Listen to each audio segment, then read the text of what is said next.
Happy Ganesh Chaturthi. চান টান আমার হয়ে গেছে, এরপর আমি যাচ্ছি মোদক বানাতে। আর পারলে আপনাদের সাথেও রেসিপিটা শেয়ার করব।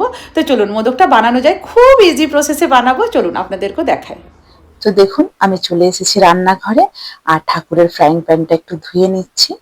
আমি এর গ্যাসটাও খুব ভালো করে মুছে নিয়েছি, মানে ধুয়ে নিয়েছি ভালো করে। ফ্রাইং প্যানটা চাপিয়ে দিলাম, আর এখানে দুধ, চিনি, আমুল দুধ মানে ওই গুঁড়ো দুধ, আর নারকেল কুড়া, আর হচ্ছে ঘি আর কেসর, ব্যাস এইটুকুই দরকার। তো প্রথমে আমি একটু দুধে কেসরটাকে ভিজিয়ে রেখে দিচ্ছি, কেসরটা দেওয়াতে রংটা খুব সুন্দর হবে। 250 মতো দুধ আমি দিয়ে দিলাম, আর ওর মধ্যে দিয়ে দিচ্ছি আমি ঘি। ঘিটা একটু বেশি করে দিতে হবে, তাহলে মোদকটা বেশ ভালো হবে। তো দেখুন ঘিটা দিয়ে দিলাম, তারপর ঘিটাকে দুধের সাথে একটু মিক্স করে নিলাম ভালো করে। আর এরপর দিয়ে দিচ্ছি আমি ওই 250 গ্রামের মতো গুঁড়ো দুধ, ওটাকে বেশ ভালো করে মিক্স করে নিচ্ছি। তারপর দিয়ে দিলাম বেশ অনেকটা নারকেল কুড়ো।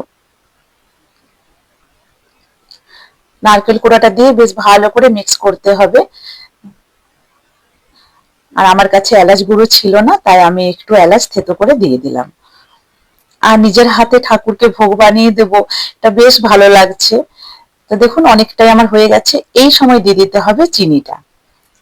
দেখুন আমি চিনি দিয়ে দিয়েছি পরিমাণ মতো, আর দিয়ে দিলাম ওই যে কেসর ভেজানো দুধটা।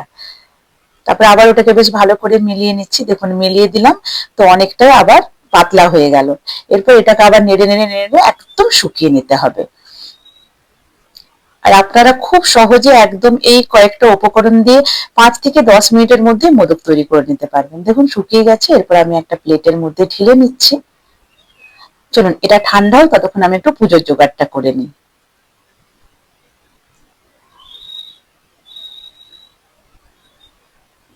পুজোর জায়গাটা পরিষ্কার করে নিই।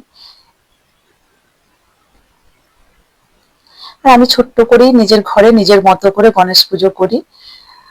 তো ওখানে আবার পরিষ্কার হয়ে গেছে। চলুন এরপর মোদকটা বানিয়ে নিই। এইরকম ডোলে ডোলে একটু ভালো করে মেখে নিতে হবে ডোটাকে।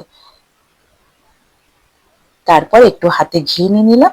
তারপরে ছোট্ট ছোট্ট নেচির মতো নিয়ে, যেমন লুচির নেচি নিই সেরকম নেচি নিয়ে এরকম করে ঘুরিয়ে বেশ ভালো করে গোল করে এরকম হাতে করে করে একটু চাপ দিয়ে দিয়ে করলেই, মোদকের শেপে করলেই হয়ে যাবে। আমার কাছে কোনো মোল্ড নেই, তা আমি এরকম করে করে আর ছুরি বা চামচ দিয়ে একটু করে দাগ দিয়ে দিই।